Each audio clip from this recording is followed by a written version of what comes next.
Jesus said, "Man cannot live on bread alone, but from every word that proceeds from the mouth of God." You're listening to Daily Truth. All nations, as well as the inhabitants of all nations, are made by the Lord from the blood of one man. Acts chapter 17, verse 29 says this, or verse 26, rather. And he made from one man every nation of mankind to live on all the face of the earth, having determined allotted periods and the boundaries of their dwelling place. I want to pause here for a moment. This is probably where I'll end up spending the most time in the sermon today, because I think that it's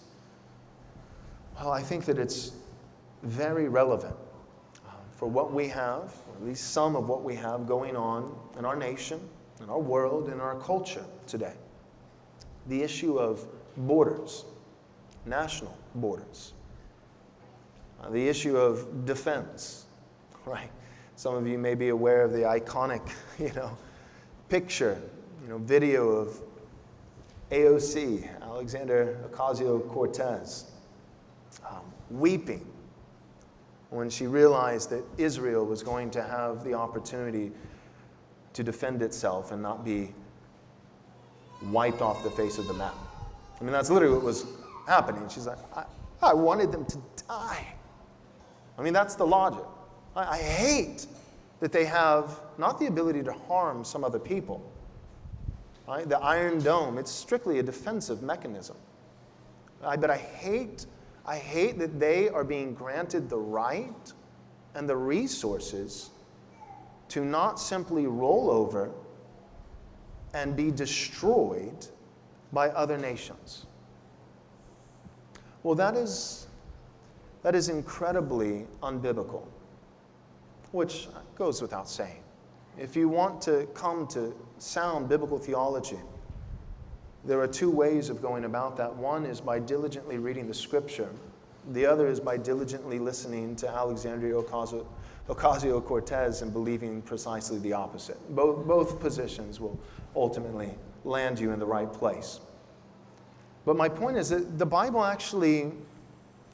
Bible presents a strong case for individual people groups, nations, and cultures to have the right to have borders, to defend these borders, to police these borders, to have certain conditions and requirements for entering and exiting these borders.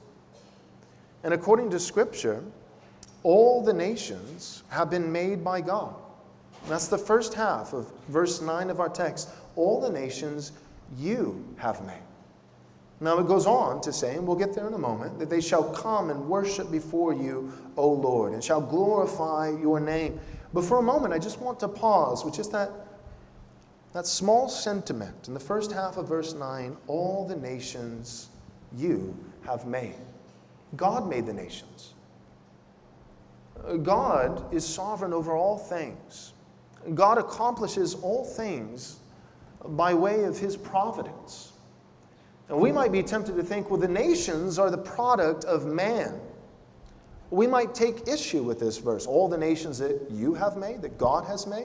We might say, no, the nations are merely the product of man and his rebellion and selfishness and greed and infighting and discrimination. All these different things. That's the cause. That's the source of forming and making all these nations. And in some sense, that may be true. Not in all senses. But regardless, God is the one who has done this. Right? I think of what Joseph says in the book of Genesis. He says of his brothers who betrayed him and sold him as a slave into Egypt. He says, what man meant for evil, God meant for good. And when it comes to God's providence, He uses human agency, both in man's righteousness and often in man's rebellion and wickedness, to accomplish His good and perfect will. So regardless of the agency of what creates borders and divisions among peoples and tribes and languages. The fact of the matter is that this ultimately was determined in the mind of God. God has decreed it so. God is the ultimate cause, right? The unmoved mover. God is the one who ultimately has decreed that all of mankind, which comes from the blood of one man, that's what Acts chapter 17, verse 29 says, that even though we all share the same DNA, God has determined that there would be different languages, different tribes, different nations, different cultures, and that there would be boundaries. Acts 17, verse 29, and he made from one man every nation of mankind to live on all the face of the earth, having determined allotted periods, that is, periods of time, and the boundaries of their dwelling places. Even this, again, the agency is often humanity. That's the agency that God providentially uses, and it could be humanity doing something that is moral, or it could be humanity doing something that is immoral. But nonetheless, the ultimate cause, once again, is God.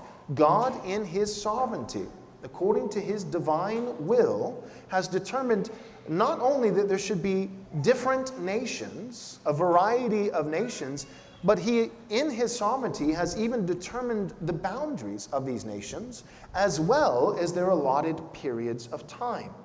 Thanks for watching this video. I hope you enjoyed it.